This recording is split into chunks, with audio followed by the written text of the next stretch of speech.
grab a beer and pull up a deck chair. This is True Crime Island, another true crime podcast bringing you true crime from around the world.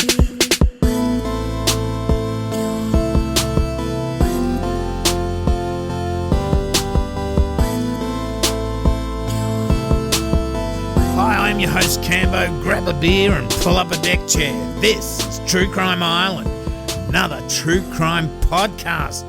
Hi Islanders, I hope you're all well. I took a break from Sydney last week after being locked up in my work from home studio apartment and made my way to Darwin in the top end and then down to Melbourne where I saw Barney and Tara. Anyway, this week's case is one that will be coming with a trigger warning as it does involve a young child.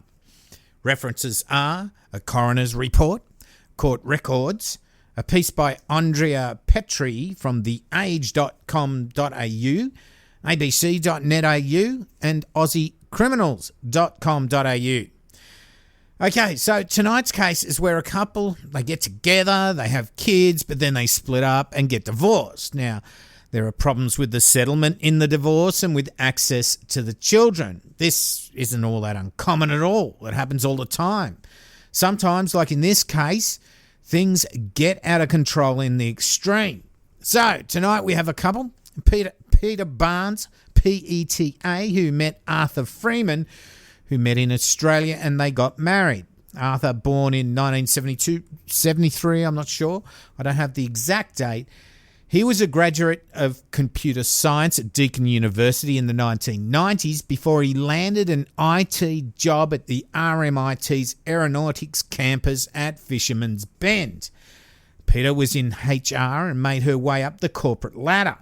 Now, they married on December the 31st, 1999. Now, Freeman, being an IT guy, getting married on the day before the world was supposed to end because of the Y2K bug is quite ironic. Anyway, Freeman and Peter then went to live in the UK where they had 3 kids. Benjamin, born in the year 2000, Darcy, born 2004, and Jackson, born 2006. Now, Freeman had quite a well-paying job in IT while in London, and he was only weeks away from permanent residency when the family of 5 returned to Australia in June of 2006, moving to a place in Hawthorn. Now, Peter then commenced work, and Freeman, well, he remained at home looking after the kids before getting a job sometime in December of 2006. Now, Freeman had found it hard to find work on return to Australia, and this had caused him to have mood swings, putting the marriage under enormous strain. Now, it's during this period that Peter mentioned to several doctors that she was concerned that Freeman, he might harm the children. She also disclosed that Freeman was an angry and irritable husband who shoved and pushed her and was overly irritable with the children. Now, these concerns were noted, but no further action was taken. In fact, when Freeman took the children to get immunised, even though the kids were misbehaving in the waiting room, he didn't seem stressed or angry towards them at all. So from what it looks like, because Peter didn't present to the doctor with, say, black eyes, nothing was done. Getting pushed around and verbally abused doesn't really leave bruises. In March 2007, the marriage failed. Now, it's unclear if the couple attended marriage counselling. My references actually said either way. Regardless, the couple divorced in June of 2008. Now, I don't have to tell you that divorce can be a very stressful thing, especially when there are kids involved. I mean, if you have no real assets, you have no kids, then the most you might fight about is who gets the Nirvana CDs or the cat. Kids and money can really make getting divorced messy and can easily escalate into violence. Now, Peter again told her GP that she feared Freeman would hurt the kids to get back at her. The initial custody arrangements for the children were disputed, and this would be sorted out in court. Peter and Freeman would basically have equal custody of the children. Freeman did go back to the UK between July and November 2008 in an unsuccessful attempt to gain citizenship, and during this time the children stayed with Peter in Australia. Now, these custody arrangements stayed in place up until the 28th of January 2009. Now, during the proceedings for the new custody arrangements, the children stayed at Aries Inlet with Freeman's parents. There was a psychological assessment of the family undertaken to determine what was best for the kids. Now, Freeman was late to these meetings that they'd have, and he would interrupt other family members being interviewed, and this caused the kids to get quite stressed. The psychological assessment that came out of these meetings stated Freeman had chronic personality and interpersonal problems that are caused by a tendency to irrationality, contradiction, and denial of responsibility. Despite this, a psychologist noted that Freeman appeared to have a warm and loving relationship with all his children. Now, these court proceedings concluded with consent orders which reduced Freeman's share of custody from equal custody to 3 days custody each second weekend and custody on the afternoon and early evening of Thursday of each other week. Now, he seemed happy with the judgment when he left the court. Now, this was the afternoon of the 28th of January 2009. And little Darcy had her first day of school coming up the very next day, the 29th. Although Freeman left the court looking like he was happy with the judgment, which also included Peter paying him $15,000 in property matters, underneath he was seething. He made several phone calls to friends later in the evening telling them how he was unhappy with the judgment and that the psychological assessment had been negative for him and positive for Peter. He did, however, not express any overt anger or make threats to harm Peter or the kids on the calls to his friends, and he'd even made plans to catch up with some of them the following night. Now, the night of the 28th, Freeman and the kids stayed at his parents' place at Aries Inlet. Freeman's dad, Peter, said that his son seemed very distressed at the court proceedings, particularly the role the psychologist had in determining the parenting arrangements, and he'd felt that he was set up. Now, Freeman spent an unsettled night and was still distressed the following morning. The next morning, little Darcy needed to attend her first day of school at St. Joseph's Primary School in Hawthorn. Now, this is around a 2-hour drive from Aries Inlet. His father, Peter, offered to accompany his son and the kids on the journey to Hawthorn, or he even suggested to put it off until the following day, as Arthur Freeman just seemed so stressed. Now, this offer of help was knocked back. Freeman and the kids left for Hawthorn at around 7:30 a.m. At some time after 7:35 a.m, a witness observed Freeman's car driving erratically and at a fast pace on the Anglesea Road, and he was tailgating other cars.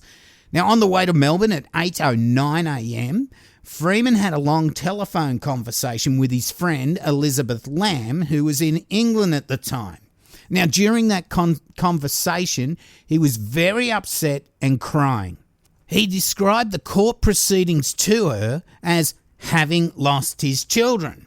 He also told her that there's a lot of angry women at the family court and that he would continue the fight through the court system.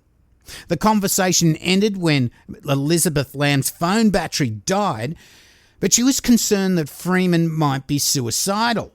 Now, Freeman at this stage was running late and he was getting flustered. Now, not long after that phone call finished, Freeman received 2 relatively brief phone calls from Peter Barnes. She was waiting at the school with her mother.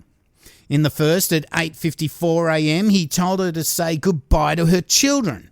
And in the second, he told her that she would never see her children again. Now, Peter quickly called her solicitor and then the police. At 9:15 a.m, Freeman, drenched in sweat, stopped the car in the inbound emergency lane of the Westgate Bridge at Spotswood and turned the hazard lights on in the car.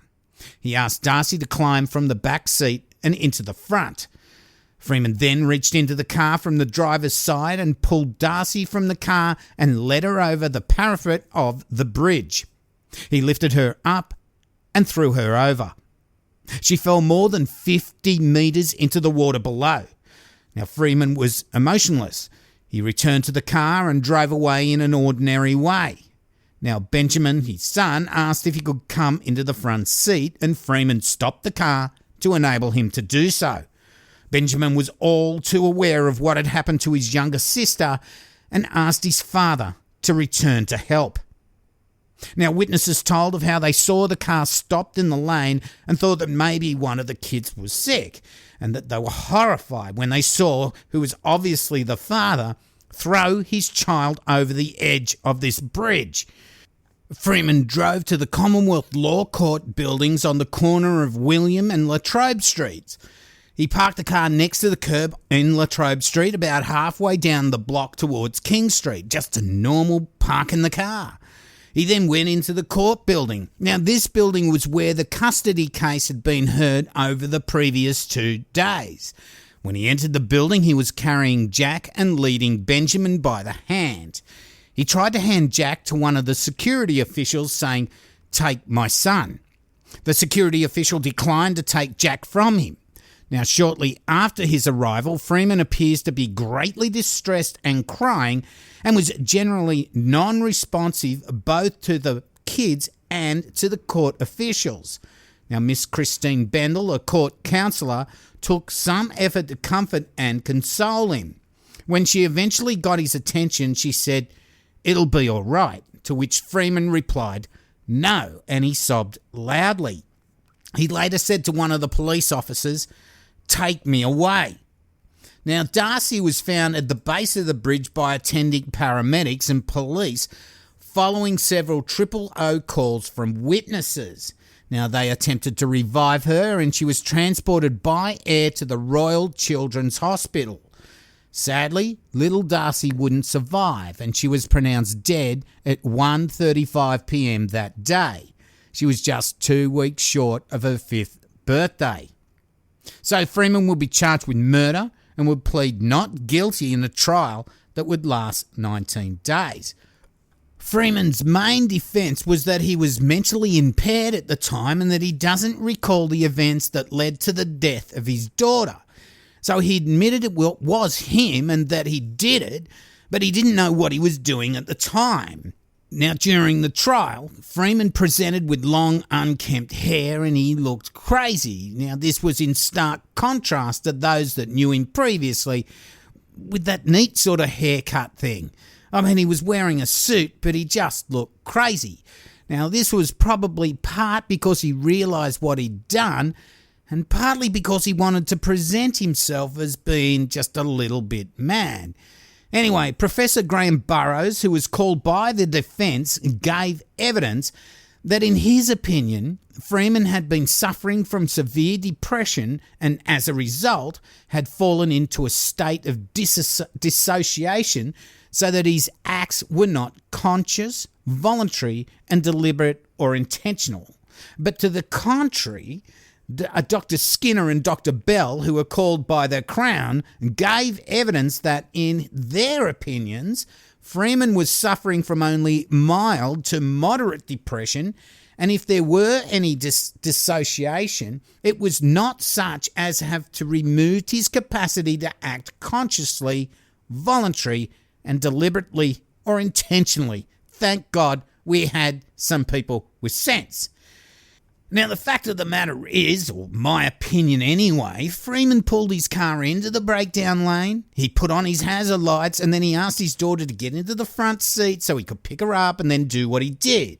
Now, if he was in some sort of daze, he might have just crazily dragged the car into the lane or just stopped it where he was and not worried too much at all about hazard lights. So putting the hazard lights showed that he knew what he was doing. So it was good that the defence psychologist's testimony was not given much weight. The trial was conducted on the basis that although Freeman did not remember what he'd done, he accepted that he was the person responsible for Darcy's death. In the result, the jury rejected the defence of mental impairment and Freeman was convicted. Now, before I get to his sentence, I want to read out part of Peter Barnes' victim impact statement. Now, she said, "Where to start is a challenge, as this statement brings to the surface all the raw emotions I live with daily. Since the loss of Darcy, I grieve on a daily basis and realistically do not see how that can ever change. The saying time heals all wounds is not true for myself, and I don't ever expect it to be. Not a day goes by where I do not constantly think of Darcy, where I don't miss her and wish with all my heart that she was with me. I can feel her little hand holding mine when I walk down the street or drive in the car. I lie in bed at night and hold her in my arms. I talk to her and think of her daily, wishing she was participating in the activities that were happening at the time. No words could ever truly describe the loss of a child to a parent. The emptiness that sits within you, the piece of you that no longer exists, the fact that you no longer go on in life as a complete person. Seeing little girls who have similar traits or looks to Darcy heightens my already active emotions. Holding myself back from giving the child a hug is always a struggle of self-control.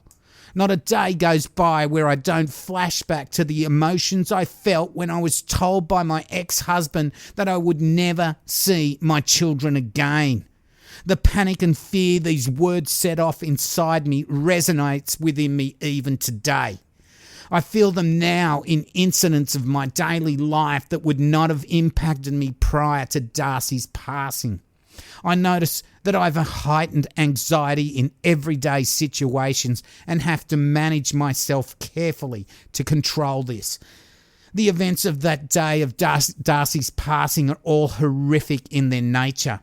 To articulate the impact of this day and the ensuing future it has brought cannot truly be expressed in a victim impact statement. No one can erase the thoughts and associated feelings I have of sitting in the hospital and having to tell the hospital staff that they were allowed to turn the life support machine off. Of holding Darcy in my arms as she passed away and knowing that this decision would take her from me again and knowing that there was no other option available to me. Wow, I think we need a couple of minutes break after that. Now, Freeman was found guilty and sentenced to life with a non-parole period of 32 years. That means that the earliest date he'll qualify to be released will be the 29th of January 2041, and he'll be 67 years old. Now, not only were the immediate family and friends affected by what happened, there's also the first responders and the eyewitnesses. Christine Goff, an ambulance officer, was among the first on the scene, and she said, "I asked Darcy to fight to live, but she could not. I begged her verbally not to give up, but her body had."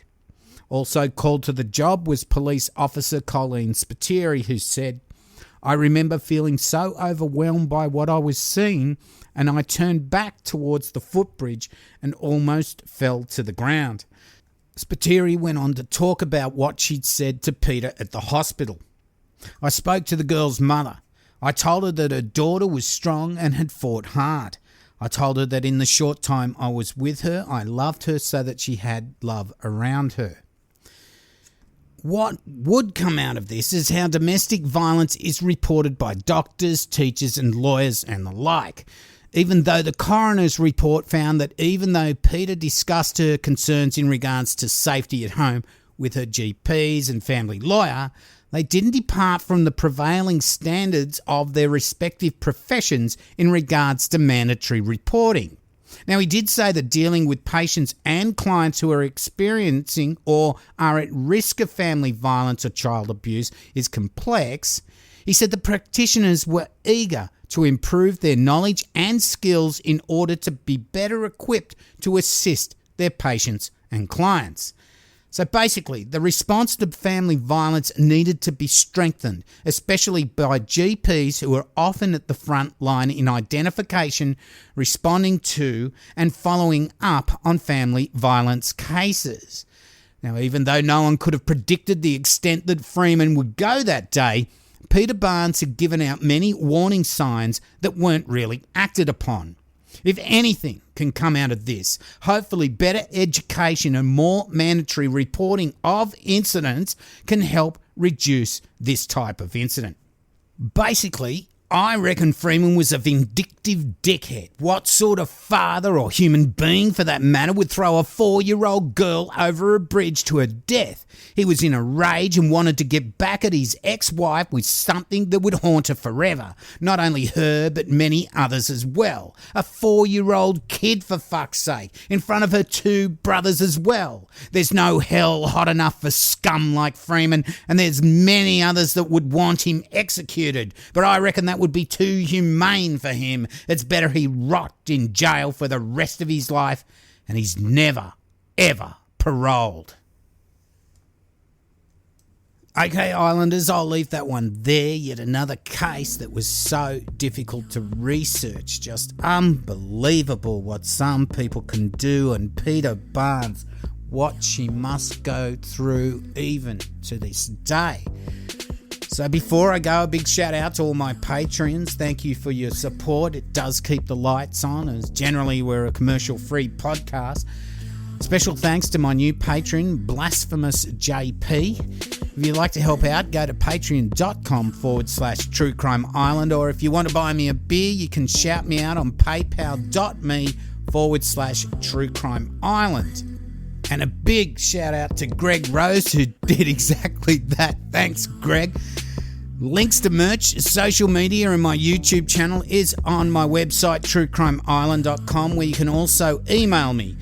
There was a question on Facebook the other day about links. So yeah, every episode I post the links under the post in Facebook, or they're in the description of my YouTube channel. Now, YouTube Season 2 will start up soon, and I'll try to start back weekly on the audio podcast as well, as soon as I can get just that little bit more time. Now, I have a promo this week for a podcast I mentioned the other week. That is Mike Brown from the Dark Poutine podcast, all the way from Canada. Now, it's a podcast about notorious Canadian crimes, dark history, and other creepy topics. So listen to the promo at the end of the show. So, I've been your host, Cambo. You've been listening to True Crime Island. And as I always say, don't forget to delete your browser history. Good night and boom whakalunga.